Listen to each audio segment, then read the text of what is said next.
اور یہ بات یقین دلانے کی کوشش کرتا ہے کہ اس پر جو مقدمہ بنایا گیا ہے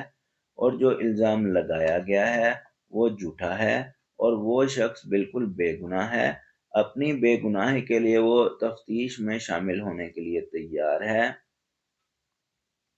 اور اگر اسے گرفتار کیا گیا تو اس کی شخصیت کو ناقابل تلافی نقصان پہنچے گا اور اس کی شہرت خراب ہوگی۔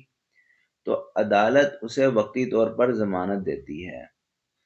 کہ وہ تفتیش میں شامل ہو۔ تفتیش مکمل ہونے کے بعد عدالت حقائق کا جائزہ لیتی ہے،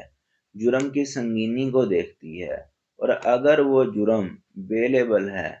تو ملزم کی ضمانت کنفرم کر دیتی ہے ملزم کی، اور اگر وہ جرم نان بیلیبل ہو تو پھر مقدمے کے حقائق کو دیکھتی ہے، اور ایسے مقدمے میں ضمانت ہونے کے معیار اور تقاضے کو دیکھتی ہے۔ اگر وہ معیار اور تقاضے مکمل ہو جائیں تو پھر ضمانت کنفرم کر دیتی ہے، ورنہ ضمانت خارج کر دیتی ہے، اور ملزم کو کہتی ہے کہ وہ پولیس کو اپنی گرفتاری دے دے، جس کے بعد ملزم چاہے تو ہائی کورٹ میں ضمانت قبل از گرفتاری کے لیے درخواست دائر کر سکتا ہے اور سپریم کورٹ بھی جا سکتا ہے۔ ضمانت بعد از گرفتاری یعنی کہ پوسٹ اریسٹ بیل میں بھی ایسے ہی ہے کہ اگر جرم بیلیبل ہے تو تفتیش کے بعد ملزم کا حق ہے کہ وہ ضمانت پر رہا ہو جائے، اور اگر جرم نان بیلیبل ہے تو مجرم کو ضمانت کی رعایت دی جانی چاہیے یا نہیں۔ اگر رعایت کے قابل ہے تو ضمانت مل جاتی ہے، اور اگر نہیں تو پھر درخواست ضمانت خارج ہو جاتی ہے، جس کے بعد پھر ہائی کورٹ اور پھر سپریم کورٹ میں بھی درخواست ضمانت دی جا سکتی ہے۔ اس کے بعد کویسچن یہ ہے کہ یہ کیسے معلوم ہوتا ہے کہ کون سا جرم بیلیبل ہے اور کون سا نان بیلیبل؟ تو اس کا جواب یہ ہے، کوڈ آف کرمنل پروسیجر کے آخر میں شیڈیول دیے گئے ہیں، تو جو سیکنڈ شیڈیول ہے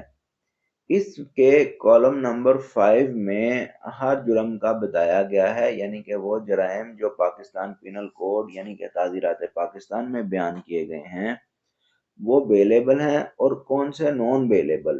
یہ سیکنڈ شیڈیول کے کالم نمبر 5 سے پتہ چلتا ہے۔ اس کے علاوہ وہ جرائم جن کا ذکر اس شیڈیول میں نہیں کیا گیا مگر ان کی سزا 3 سال قید نہیں ہے بلکہ اس سے کم ہے، خواہ وہ جرمانے کے ساتھ ہوں یا جرمانے کے بغیر، وہ جرائم بیلیبل جرائم ہی ہیں، بیلیبل آفینسز ہی ہیں،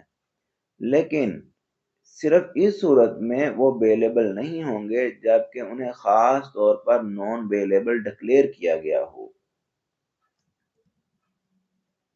اور کوڈ آف کرمنل پروسیجر کے سیکشن 496، 497، 498 اور 498A یہ وہ سیکشنز ہیں جو کہ ضمانت سے متعلق ہیں۔ سیکشن 496 بیلیبل آفینسز میں بیل سے متعلق ہے۔ ایسے جرائم میں جب تفتیش مکمل ہو تو ملزم کو ضمانت حاصل کرنے کا حق مل جاتا ہے کہ وہ کسی بھی وقت ضمانت حاصل کر سکتا ہے۔ اگر عدالت مناسب سمجھے تو ملزم سے بھی مچلکہ حاصل کر کے عہد لے سکتی ہے کہ جب بھی طلب کیا جائے تو وہ حاضر ہوگا۔ اس دفعہ کے تحت پری اریسٹ بیل اور پوسٹ اریسٹ بیل دونوں ہوتی ہیں، لیکن صرف بیلیبل آفینسز میں۔ سیکشن 497 یہ بیان کرتا ہے کہ وہ جرائم جو قابل ضمانت نہیں ہیں یعنی کہ نان بیلیبل ہیں، ان میں ضمانت کب دی جاتی ہے۔ ضمانت کو سمجھنے کے لیے سب سے زیادہ ضروری یہ سیکشن ہے، کیونکہ وہ جرائم جو بیلیبل ہیں ان میں تو بیل ملزم کا رائٹ ہے جو کہ ملنا ہی ملنا ہے، لیکن وہ جرائم جو نان بیلیبل ہیں جن میں ضمانت بطور رعایت کے دی جاتی ہے، اصل یہ چیز ہے کہ ان جرائم میں ضمانت کیسے لینی ہے۔ اس لیے سیکشن 497 بہت ضروری ہے، اس کو ہم تفصیل سے بعد میں ڈسکس کر لیتے ہیں۔ سیکشن 498 یہ بیان کرتا ہے کہ گرفتاری ہونے سے پہلے براہ راست ضمانت اس دفعہ کے تحت ملتی ہے، اور ضمانت کی رقم کتنی ہونی چاہیے وہ بھی اس دفعہ کے تحت متعین کی جاتی ہے۔ لیکن جب ضمانت قبل از گرفتاری کا تفتیش کے بعد حتمی فیصلہ کرنا ہو تو وہ بھی سیکشن 497 میں بیان کیے گئے تقاضوں کے مطابق ہی کیا جاتا ہے۔ اور سیکشن 498A یہ بیان کرتا ہے کہ سیکشن 497 اور 498 کے مطابق ضمانت اس شخص کو ملے گی جس پر مقدمہ درج ہو، لیکن جس پر مقدمہ ہی درج نہ ہوا ہو، یا پھر مقدمہ درج ہو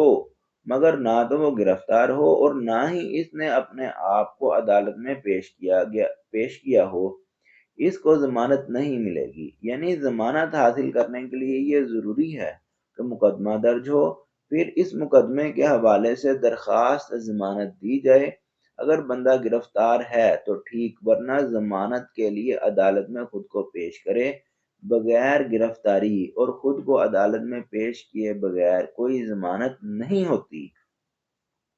اور ضمانت کا حکم صرف اس مقدمے کے حوالے سے ہی ہوگا جس کے لیے ضمانت منظور ہوئی ہو۔ یعنی اگر ایک شخص پر 2 مقدمے ہیں تو ایک مقدمے میں اس کو ضمانت مل گئی ہے مگر دوسرے مقدمے میں ضمانت نہیں ملی، تو پہلے مقدمے کی ضمانت کو دوسرے مقدمے کی ضمانت نہیں سمجھا جائے گا، بلکہ دوسرے مقدمے میں بھی ضمانت الگ سے حاصل کرنی ہوگی۔ اس انٹروڈکشن کے بعد ضمانت کے متعلق 2 باتیں تفصیل سے جاننا ضروری ہے۔ پہلی کہ پری اریسٹ بیل کب کنفرم ہوتی ہے، اور دوسری نان بیلیبل اوفینسز میں ضمانت کب ملتی ہے، خواہ وہ پری اریسٹ ہو یا پوسٹ اریسٹ۔